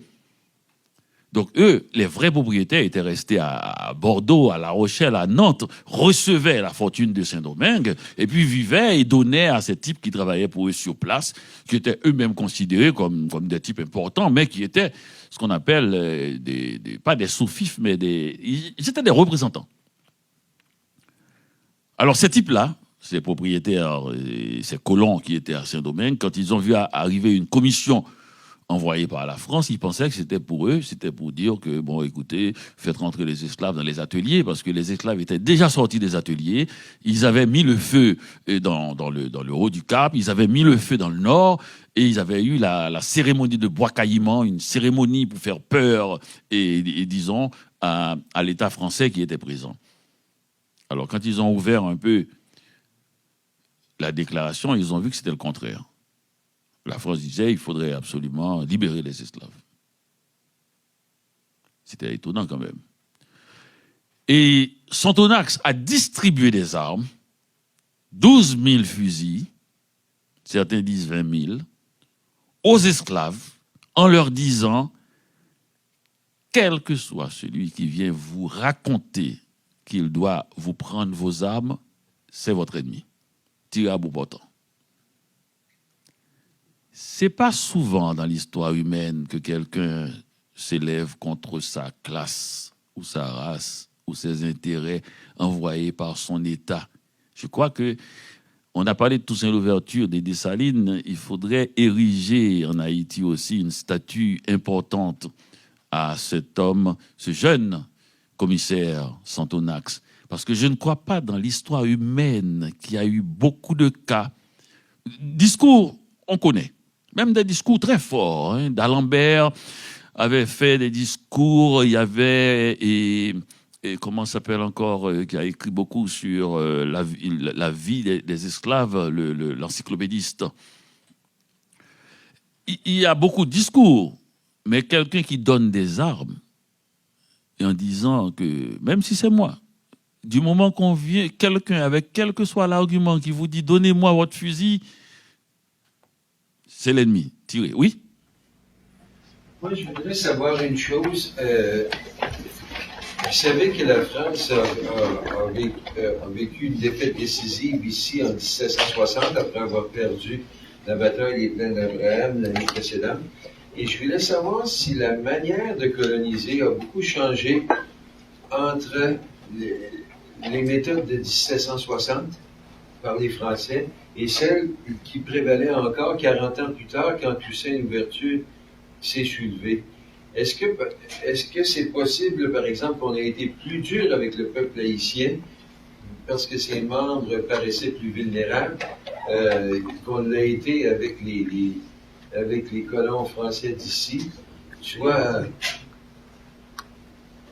en exploitant, soit en laissant se faire conquérir par d'autres? Je ne sais pas si vous avez... Est-ce que je suis équipé pour ça? Mais vous avez bien vu que je n'étais pas équipé du tout intellectuellement. Je peux vous raconter des histoires, des réminiscences. Mais ce que je peux dire, c'est que sûrement on a été plus dur à Saint-Domingue. D'abord, pour mille raisons. Avant même de penser à un problème de race qui existe, c'est-à-dire il y a eu un problème de la quantité de la main-d'œuvre. Et c'est une source inépuisable, alors que là, c'était une source qui pouvait avoir une fin, puisque les gens étaient tous sur le même territoire. Alors que là, avec la traite qui a duré des siècles, et près de 300 ans, donc on avait l'impression que cette source était intarissable, et donc on a sûrement beaucoup moins de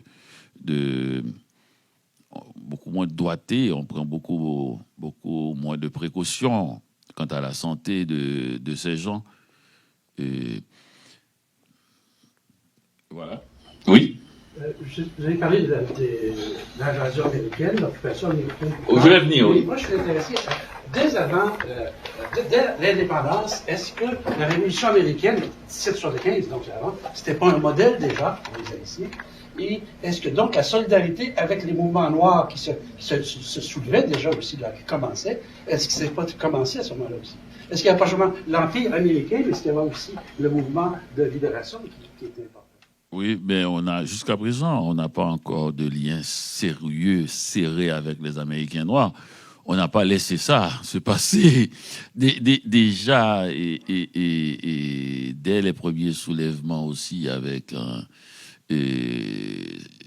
Saint-Domingue, on a fermé complètement de manière étanche les rapports entre les Noirs d'Haïti et les Noirs des États-Unis. Et quand Saint-Domingue est devenu Haïti, donc indépendant, et ça a été l'omerta totale. 200 ans plus tard, quand on fêtait l'indépendance, le 200e anniversaire de l'indépendance d'Haïti, le magazine français, le Nouvel Observateur, j'ai lu, faisait état, un portrait d'Haïti, bon.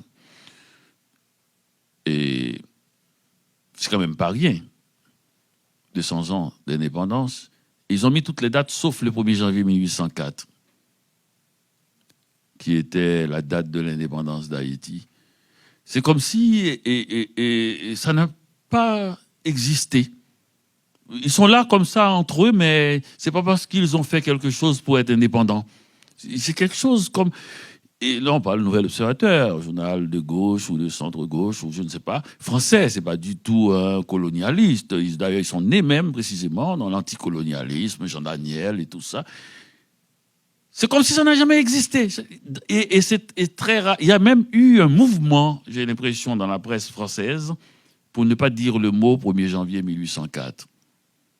Et c'est pour ça, à cause de la situation économique, politique haïtienne qui était excessivement instable et difficile, les gens en ont profité pour dire, même dans la Caraïbe, est-ce que c'est pas mieux d'être resté dans l'esclavage que d'être indépendant et d'être dans une situation pareille? La réponse est, c'est un sophisme. Un esclave, c'est quelqu'un qui va, au péril de sa vie, chercher à ne plus être esclave, point.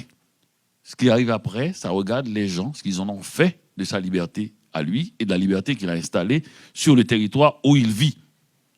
C'est-à-dire, à aucun moment donné, on a le droit de questionner le fait qu'un individu qui était considéré comme un animal ou légalement comme un bien meuble cherche à être libre. Il n'y a pas de débat là-dessus. Maintenant, ce qui est arrivé après, on peut questionner les gens qui ont suivi s'ils ont fait avec cet héritage et d'indépendance et de liberté. Mais on ne peut pas questionner la racine. C'est prendre le mot esclavage pour un mot abstrait. Dans la réalité, c'est quelqu'un à qui on pouvait faire ce qu'on voulait en tout temps et en tout lieu et qui travaillait. Et les règles qu'on a mises pour empêcher qu'il meure, ce sont des règles liées aux intérêts économiques. Il ne faut pas que là, l'animal meure, tout simplement, comme quelqu'un. Il faut être imbécile pour laisser mourir ta vache. Tu n'auras pas de lait, tu n'auras pas de truc, l'enfant n'ira pas à l'école. C'est tout simplement et uniquement pour cela qu'on a laissé vivre l'esclave et qu'il y a eu un minimum de situations de vivables. C'est pour empêcher que la bête ne meure et que l'économie ne s'effondre avec elle. Vous avez une question? Oui? Oui? L'invasion américaine a quand même presque 20 ans, 19 ans, oui. 19 ans. Comment ça s'est mis en place? C'est quoi le prétexte de cette occupation-là? L'occupation américaine, voilà. Les Américains, précisément, vous avez posé la question tout à l'heure par rapport aux Noirs américains. Et voilà une des réponses. Alors, le prétexte, c'était que la situation politique haïtienne était devenue intenable. Et c'est vrai. 4 présidents en 2 ans. Le dernier, on l'a été le chercher même et dans une résidence et dans une ambassade à la légation de France. Ce qui était, c'est un territoire inviolable. Et on l'a sorti, on l'a tué et traîné dans les rues de Port-au-Prince. Les Américains ont pris ce prétexte et ont débarqué. Ils ont débarqué et naturellement, d'ailleurs, l'un des premiers textes envoyés par le général Caperton, chef de l'armée américaine au gouvernement à Washington, c'était il y a 2 sortes d'Haïtiens, ceux qui portent des chaussures et ceux qui n'en portent pas. Donc c'est aussi simple, hein, voilà, l'efficacité américaine de faire des choses. Bon, les Américains arrivent et l'idée c'était de mettre de l'ordre dans cet État qui était tout près des États-Unis et de ne pas laisser aller cette histoire qui ressemble à la barbarie. Et ils ont fait des gros travaux d'assainissement des eaux de Port-au-Prince. Ils ont fait une école d'agriculture, l'école de Damien. Ils ont réfection des routes. Et ils ont voulu, à un moment donné, c'est là l'erreur, disons, révolutionner l'agriculture. Et à ce moment-là, faire travailler les gens à un rythme. Et puis, l'idée de l'esclavage a commencé à germer. Et c'est encore dans le nord d'Haïti que ça a... Et les Cacos, qui étaient un groupe de gens qui étaient de paysans, dirigés par Chalma et Peralt et Benra Batraville. C'est des groupes de gens qui se sont révoltés contre la présence américaine. Pour une raison très simple. Hein. C'est un peuple qui a une grande fierté. Et d'ailleurs, c'est toujours cela. À chaque fois qu'il y a des gens qui veulent aider Haïti, c'est toujours l'achoppement, c'est toujours là que ça se trouve. On a tellement entendu parler d'Haïti en termes de chiffres, de PIB, de PNB, de assurance et de vie, de toutes sortes de chiffres comme ça. Ou bien chaque fois qu'on lit sur Haïti, c'est Haïti, le pays le plus pauvre d'Amérique, et tout cela. On oublie qu'il y a des gens avec une dignité, avec une vision, d'ailleurs c'est là le problème d'ailleurs, tellement farouche de la liberté et de l'indépendance qu'ils sont presque indirigeables. D'ailleurs c'est là le problème. Je me souviens d'ailleurs en arrivant, c'est une mauvaise blague, mais quelqu'un qui voulait me donner une idée, il me dit, tu sais, si vous allez il y a des endroits où vous allez, il y a peut-être une équipe de footballeurs ou en Amérique du Nord qui sont dans une piscine en train de jouer. Et il m'a dit, comment pensez-vous, si vous voulez faire sortir les 24 joueurs qui sont dans la piscine en train de jouer dans une piscine, mettons en Ontario, au Québec, je ne sais pas. Et qu'est-ce que vous dites? Québec, non. Qu'est-ce que vous faites pour les faire sortir? Et puis moi, je n'arrivais pas à trouver. Je dis, bon, on se bat contre eux, on fait venir l'armée, et je ne sais pas moi, et on fait venir les pompiers pour faire sortir 24 types comme ça qui ne veulent pas sortir. Le type m'a dit, non, vous leur dites de sortir. Et donc, c'est un peu... C'est là, pour un Haïtien, c'est là le problème, c'est vrai. La chose qui m'avait impressionné, c'est que j'ai vu des gens se battre, ici même, d'ailleurs, qui est considéré comme tête de pont, comme des têtes dures aussi, les Québécois. c'est pas du tout, on fait pas ce qu'on veut. Et puis les gens se battent, et puis à un moment donné, l'autre dit à l'autre, accepte de perdre. Comme quoi, tiens, ça va. L'autre dit non, ça va pas. Et puis il continue, ça va? Non. Il dit, ça va? Il dit oui, ça va. Et puis l'autre lâche, et puis oui, ça va. Et puis l'autre dit bon, oh. Non, c'est pas comme ça en Haïti. Le type va te battre avec toi pendant 20 ans. Tu le bats, chaque fois qu'il te croise, il se bat encore avec toi. C'est-à-dire, il y a une méconnaissance totale c'est pas une bonne chose, non? Faut pas. Des fois, il y en a qui en font un truc, moi, je pas du tout. C'est aucune connaissance de sa présence au monde. Il peut pas savoir son occupation du territoire. D'abord, il pense qu'Haïti, c'est le plus gros pays du monde. Duvalier avait dit que Haïti est tellement difficile à diriger que il pouvait diriger Haïti, mettons, de lundi à vendredi, et puis en fin de semaine, il va diriger les États-Unis. En fin de semaine, mais il croit vraiment.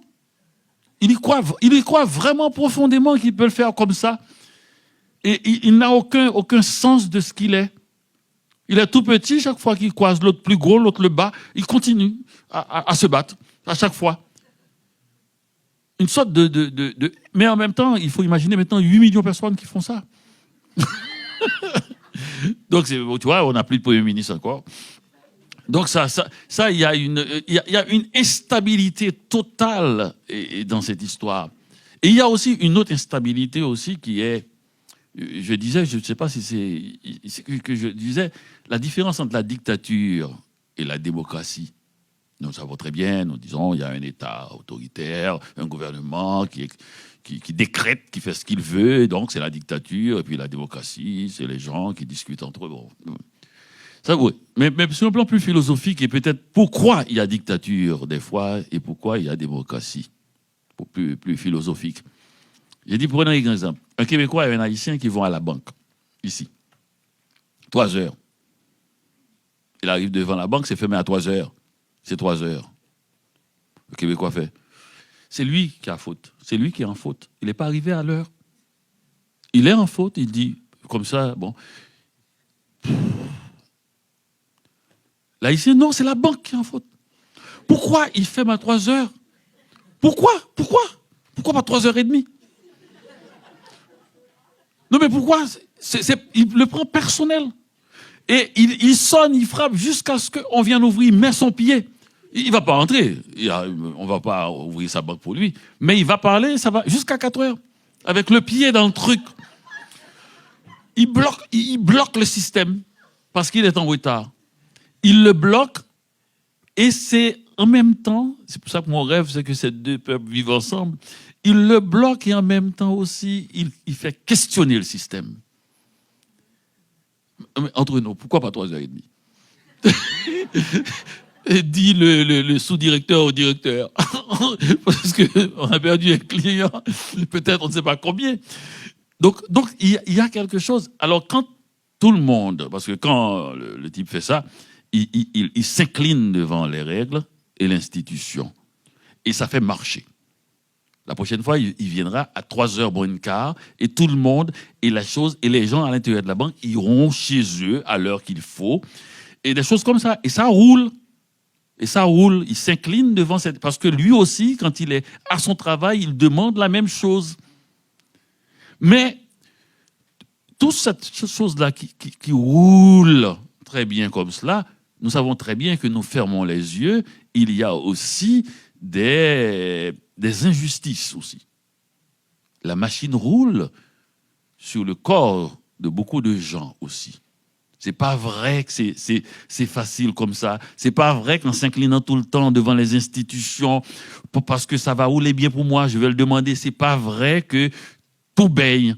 Il y a au moins un quart de personnes que la machine a roulé dessus. Regardez, par exemple, notre grande fierté, avec raison, la Révolution tranquille. On n'a jamais compté les morts. Tu t'imagines? Moi, je vois la bataille. Chaque fois que je viens de Québec pour entrer à Montréal, je vois la guerre. Partez de Québec pour venir à Montréal, il n'y a aucun village qui n'ait pas un nom de saint. Et Dieu seul sait qu'on a fait la Révolution tranquille. Et personne ne veut jamais accepter même l'idée qu'il puisse exister un livre qui s'appelle la Bible. Et il y a tous les villages ont des noms de saints. Ça veut dire qu'il y a eu la guerre. Il y a un groupe qui a gagné. Je ne sais pas si c'est Montréal. Mais il y a un autre groupe qui n'a pas, qui attend sa revanche. Ils ont toujours les noms. Il y a quelqu'un qui s'est battu. Une société aussi anticléricale que le Québec, où tu entends le mot église.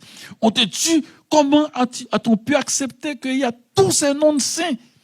Même dans les noms de rue. Quelqu'un s'est battu.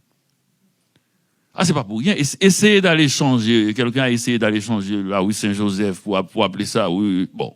Robert Bourassa. Essayez d'aller changer une rue avec nom de saint. Vous allez voir l'archevêché, même moribond. Vous allez voir 3 ou 4. Donc, ça veut dire la guerre continue. C'est une bataille. C'est pour ça que je me suis toujours dit, moi, si j'étais un bon enquêteur ou un truc, j'aurais regardé à nouveau cette bataille. Comment ça s'est passé? Parce qu'on le donne toujours comme une bataille qui s'est passée, comme le triomphe de l'esprit et des lumières. Brusquement, Sauvé a dit désormais. Et puis tout a changé. Je ne connais aucun pays qui ait changé avec un seul mot. Oui. J'aimerais dire, lorsqu'une institution a survécu à 2000 ans d'histoire et qui a survécu à des génocides réels, où est-ce qu'il y a des peuples qui a plus d'individus pour témoigner aujourd'hui de leur existence, qui ont existé avant le passage des croisés à l'intérieur des terres africaines. Il y a quelque chose aussi d'insidieux quand un évêque qui est devenu un des premiers au Vatican à diriger la morale mondiale sur l'Église catholique, et quand il dit « Québécois, n'oubliez pas votre baptême », comme vous avez si bien dit, on le rentre dans la chair des enfants. Et on les prend lorsqu'ils naissent, et on les prend et on les baptise. Et ça, c'est rentré dans la chair des Québécois d'il y a très longtemps. Et cette bataille-là est à finir, bien entendu. J'ai un des officiers de cette bataille. Non, mais je suis d'accord avec vous dans cette. Je ne sais pas si on est sur le même ton, mais je suis d'accord avec vous. Moi, je l'ai regardé en arrivant. J'ai dit, écoutez, c'est quand même pas rien. D'ailleurs, il y a un ami français qui me disait, mais écoutez, il n'y a pas de. J'aime beaucoup. D'ailleurs, c'est une des raisons pour laquelle il me disait que j'aime beaucoup Haïti. Et le Québec, c'est parce qu'il n'y a pas beaucoup de débats, comme en France, c'est emmerdant, et des grèves. J'ai dit non, il y en a plein. C'est parce que les gens ont peur de faire un débat. Ils en ont fait un en 1960, ils ont mis à la porte l'Église catholique. Tu peux pas faire ça chaque jour, hein. Ils disent, si on en fait un autre et puis on change le reste du monde.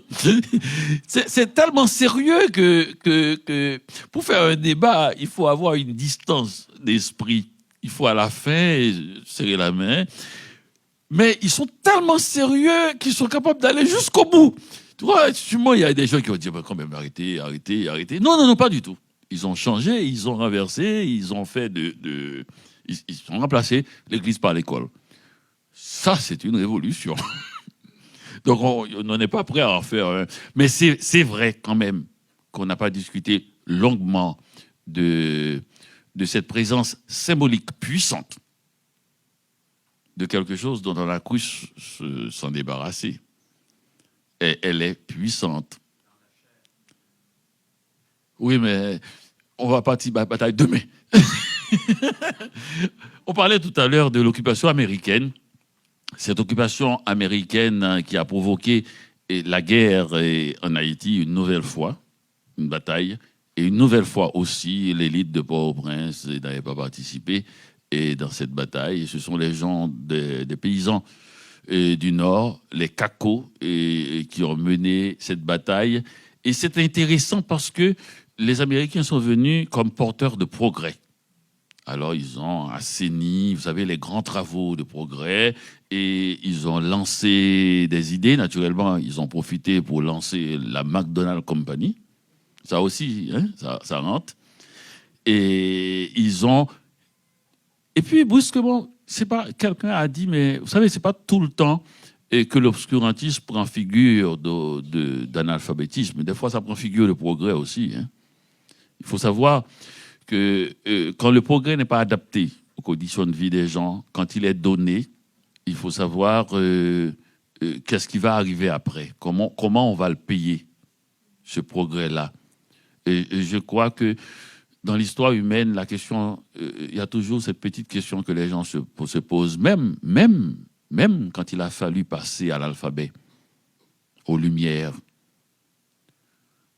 Lumière pour voir quoi? Même quand il a fallu passer au... C'est maintenant, par exemple, qu'en Europe, qu'on commence à analyser à nouveau l'époque le siècle des Lumières pour voir si c'était pas toujours... Il ne suffit pas qu'il y ait de la lumière pour qu'on voie. La lumière peut nous éclairer aussi et permettre aux snipers de nous flanquer des balles dans la tête aussi.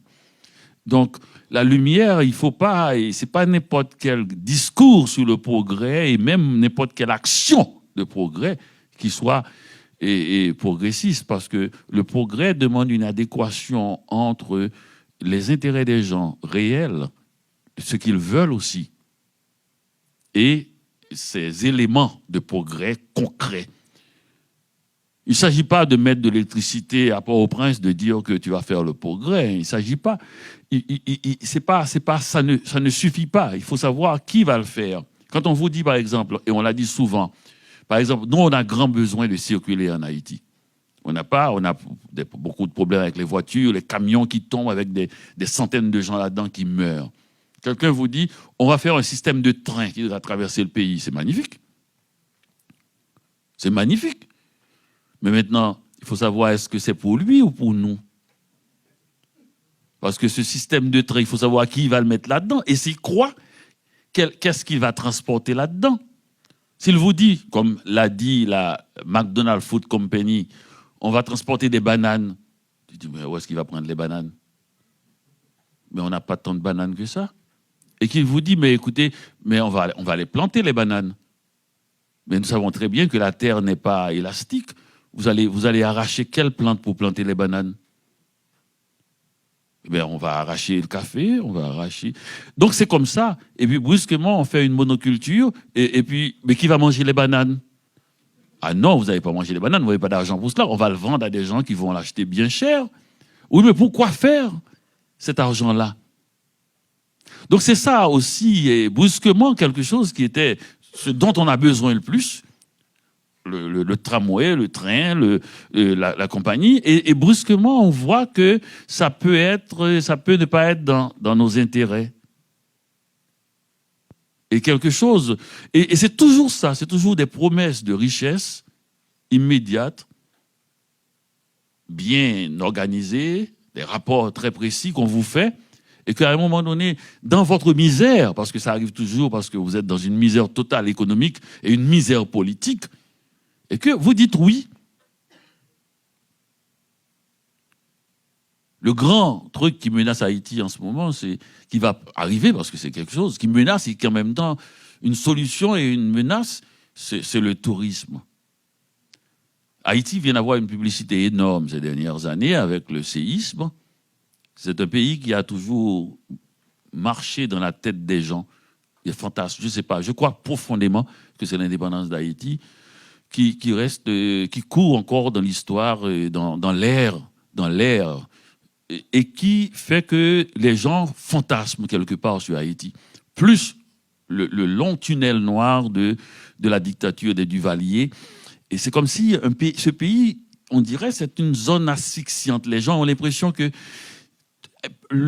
comme si on ne respirerait pas bien, on ne respirera pas bien tant que Haïti ne trouvera pas un minimum de possibilités de vivre. On a l'impression, hein, on n'est pas en Haïti, on n'est pas haïtien, mais on a l'impression que c'est comme si ce problème-là touche les gens vraiment. On l'a vu dans le séisme, comment les gens ont une houle d'émotions dans le monde entier. Les gens disent, mais c'est pas possible que 27 000 km² ne peut pas avoir le moindre petit bonheur possible, juste une petite sécurité économique et politique et tout. Donc, si on développe le tourisme peut venir. Mais le tourisme qui va dans les pays du Sud, s'il n'est pas pensé et vraiment pensé, devient vite du tourisme sexuel. Donc, ça veut dire que voilà de l'argent qui va arriver massivement du jour au lendemain. Il suffit de vous mettre dans la ligne, tout le monde s'excite, c'est la mode, les grandes compagnies, le gouvernement, tout le monde, un peu comme dans le rythme du séisme, on dit, bon, chacun peut aider individuellement en allant là-bas, ça peut se développer du jour au lendemain. Mais le tourisme européen n'est pas un tourisme totalement sexuel, quoiqu'il y a eu des moments avec l'Italie et l'Angleterre, la Grèce, parce qu'il y a les musées. Les musées, c'est fait pour vous empêcher de faire l'amour. Non, mais c'est vrai. Quand vous allez en Europe, dans n'importe quelle petite ville, à Paris, vous êtes dans la ligne pour sortir, pour prendre un taxi, il y a toujours quelqu'un qui vous dit « Ah, vous êtes arrivé, vous venez d'arriver, oui. » Ah, il y a une petite exposition. C'est juste à 2 kilomètres. Mais c'est des dessins d'Holbein. C'est un bijou. Il faut absolument... Combien de temps vous passez? Je passe 2 semaines. Ah, vous avez le temps. Parce que ça va finir le 16. Et vous l'avez vu, vous? Ah non. Toi, c'est ça. C'est toujours. Ils n'ont jamais vu. Toujours. Alors, à un moment donné, vous vous dites, mais alors, cette exposition, est-ce qu'elle n'a pas été montée pour moi? Est-ce que ce n'est pas un truc pour m'empêcher d'aller courtiser les jeunes françaises? Ils vous poussent dans la culture. Il y a toujours un défilé de mode qu'il faut voir. Il y a toujours une exposition. Il y a toujours un petit château dans la Loire. On vous met en activité, là. Et les gens, il y a même des gens qui sont payés pour ça, pour vous emmener dans ces choses-là. Donc, on ne peut pas faire du tourisme sexuel dans des conditions comme ça. Ils l'ont remplacé par culture. Oui, ils ont remplacé les 3 premières lettres, elles sont encore là. Mais ils ont mis tur derrière. Ils l'ont remplacé par culture. Mais nous, si nous n'avons pas ça, nous, qu'est-ce que nous avons proposé? Eh bien, le sable, les plages et le temps qui passe lentement. Et qu'est-ce que vous allez donner en échange? Eh bien, vos jeunes. Et ce qui fait, par exemple, un pays comme la République dominicaine, la police est liée à cela. La police. Et même dans un cas où vous n'avez aucune morale, vous pensez que, OK, l'argent, c'est de l'argent, ça ne marche même pas. Il suffit qu'il y ait un bruit qui court de sida ou de trucs, les bateaux vont ailleurs. C'est une économie qui est excessivement... vous pouvez perdre l'économie et vous devez absolument à ce moment-là inventer une réalité. Vous savez que Port-au-Prince est de loin plus sécuritaire que Kingston, que la Jamaïque. De loin, de très loin. Port-au-Prince est devenu une des villes les plus sécuritaires de ces 2 dernières années. Je le tiens de chiffres exacts. C'est parce que Port-au-Prince a une vision de la mort qui est toujours liée à la politique. Avant, en Haïti, personne ne mourait. Tout le monde était mangé par des diables. Personne. Grands, enfants, même des vieillards à 90 ans. Pourquoi un diable irait manger une vieille dame de 90 ans? Il n'y a rien, même pas de chair. Alors, tout le monde était mangé par des diables, des loups-garous. Et après, Duvalier, ça a changé. Personne ne meurt. Tout le monde a été tué par un tonton Macoute arrêté. Les gens vous débarquez, ils vous disent, tu sais, dans ta rue, il y a ce type-là qui est mort, là. Et, tu sais, lui et son frère sont morts. C'est vrai, les chiffres, il y a des morts. Ça te prend 3 heures pour apprendre que ce type est mort depuis 8 mois. Mais il continue à raconter ça comme si c'était hier. Alors que, à Montréal, où l'on sait mettre les morts à leur place, nous entendons chaque matin, nous sommes le 25 février, et c'est le 23e mort dans la ville de Montréal et tout ça. Aujourd'hui, la météo est bien changeante. On aura quelque chose de brumeux.